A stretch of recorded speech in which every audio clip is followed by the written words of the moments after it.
rising star in downtown Lincoln. I made a deal with a cop. He gets the cut, and we get to run this place. We all have our favorite superheroes and fascinate about them a lot, even while knowing it's all fiction. But what if we have superheroes living along with us, sharing space with us in the real world? If you're someone who loves to watch a barely believable alternative world where some humans have superpowers on screen, then your must-watch movie is Code 8. Written and directed by Jeff Chan, a sensational science fiction action film is a feature-length version of the short film of the same, which came out around 2016. The movie has 2 parts. The first part was released during the year of 2019. It discusses the public getting to know about some of the people having superhuman abilities called the Powers. They were initially popular in the workforce, but were marginalized during the beginning of the Third Industrial Revolution. They were kept under close watch by the government and passed a law where they were forced to register their abilities. Meanwhile, a debate on a power ban is taking place as the opportunity for normal humans is decreasing. Psych is an addictive drug obtained from the spinal fluid of the trafficked powers by a crime syndicate called Trust. Drone-deployed robots called the Guardians and facial recognition software were used to keep an eye over the power-related crime across the city.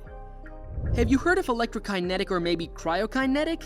Around the corner, our hero, a construction worker, Connor Reed, Robbie Amell, has the ability of electrokinetic, medicine to look after his sick mother.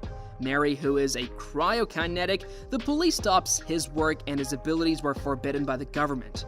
To support the treatment cost for his ailing mother, he decides to work along with the gangster Garrett, a telekinetic, and his boss Marcus Sutcliffe, who has the ability to read minds. The first job of this crew turns out to be a robbery where Connor is introduced to Marcus and his evident friend Nia. The next day, the robbery site was investigated by officers Davis and Park, and found that electricity was used in suspect Connor. Meanwhile, to execute a chain of crimes, Garrett helps Connor to sharpen his powers in order to get enough money from Marcus. Now the crew grows bigger with Freddy, a mute brawn, and Maddie, a cryokinetic. Marcus informs the next crime of the crew is to rob the bank as he is in debt to pay the trust.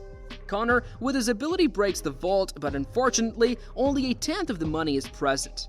On their way back, the Guardians try to arrest them because they escape as Connor hunts down the drone.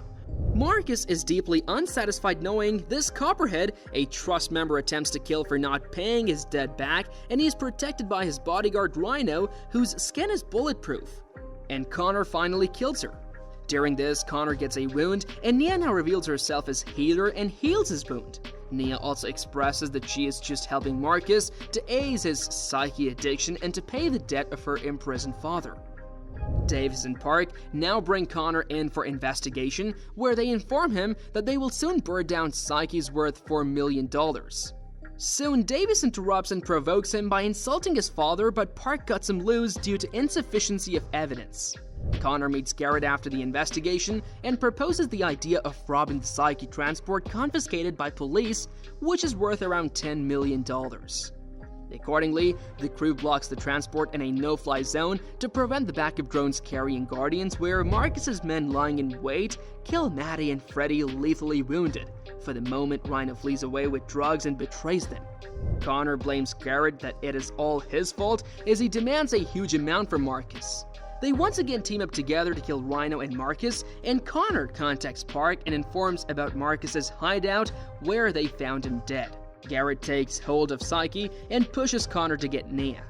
She appeals to Connor that her ability forced her to take the disease onto herself, but not bothered, he takes her to his mom at gunpoint, but seeing the amount of pain she undergoes, he changes his mind, and Mary dies soon after. He hands over Nia his truck and asks her to leave the city, and submits the Psyche to Weasley Combo, where it is taken in for trade in Lincoln City. Nia visits her father in the prison, and Connor visits his mother's grave before his flight. The part one comes to the end as the government bans the use of powers in the city, and Officer Park being awarded by an award. Moving beyond and going the extra mile, and having the courage not to just repeat the first one, is when the sequel of Code 8 Part 2 was released in the year 2024. The movie begins with a timeline of 5 years after the following events took place in Code 8 Part 1, where the government is conducting a tech program where a replacement for the Guardians with a non-lethal companion called K9 was introduced, which looks similar to robotic dogs. Sergeant Kingston has been appointed as the head of this project, and the city felt much safer now. Connor, just out of prison, works as a janitor at a youth community center run by Mina. Keeps his head down, leaving behind the past. Meanwhile, Garrett has taken control of dealing with a psyche drug business in an apartment complex called Towers, where he pays the Powers to extract psyche drug from their spinal fluid. The key role is played by Pavani, who lives along with her elder brother Tarek in poverty. Tarek needs money to support her education and approaches Garrett and shows off his ability to camouflage, but Garrett turns him down. Out of despair, Tarek plans to steal money on his own, but ends up being caught by Sergeant Kingston and his unit. He tries to escape, but gets covered by the canine companion and gets killed by injecting an overdose of psyche drug. The canine soon turns towards Pavani, who is witnessing her brother getting killed. She screams out, and due to her superhuman ability, which leads to the malfunctioning of the canine, and thus, she escapes from there. Soon, she was found by Connor and Mayna, where they helped her stay away from the government. Connor provides shelter to her in his apartment, but the police traces them and somehow they manage to escape. Connor seeks help from Garrett, where he came forward to help him, where he demanded to delete Pavani's memory on his brother getting killed. Knowing that it's the only way she could survive, Connor agrees to this deal, and Garrett also reveals the secret deal between him and Sergeant Kingston. They took her to a mind wiper, but Connor gets furious as he realizes that they were deleting every single memory of her brother, and this wasn't the deal actually. He fights back to break her free. Mina sees eye to eye to escort Connor and Pavani safely from the city, but is ambushed by Garrett. During a tense deadlock between Garrett and Connor, Sergeant Kingston sends his unit and commands to kill everyone on the site. In order to escape Connor, Garrett, and Pavani, Mina sacrifices herself. Now comes into the action Officer Davis, who tracks down the crime of Sergeant Kingston and found the only way to expose him is to get into his house and steal the canine unit, which holds the memory of Tarek's murder. Pretending as fake officers, Garrett and Connor fools Kingston's wife Stephanie and steals the canine. Soon, along with Pavani, the trio escapes to the towers, but Garrett wants to break a new deal, keeping canine as in leverage, and betrays Connor once again. Around the corner, a surprise attack was given by Kingston and his unit. Taking this as a chance, Connor and Pavani manage to escape as Garrett and his crew fight against them. A lone canine traces Connor and Pavani, but she manages to unlock her full potential and exposes the recordings from Kingston's personnel canine and brings justice for his brother's death.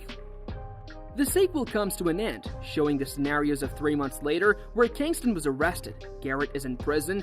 As an honor for Mina, Connor runs the youth community center along with Pavani. Code 8 is well crafted without any jaw-dropping special effects and funky stuff, a dark dystopia near alternate future as its background. It's a very decent movie to watch and enjoy. Can you spot a bell icon?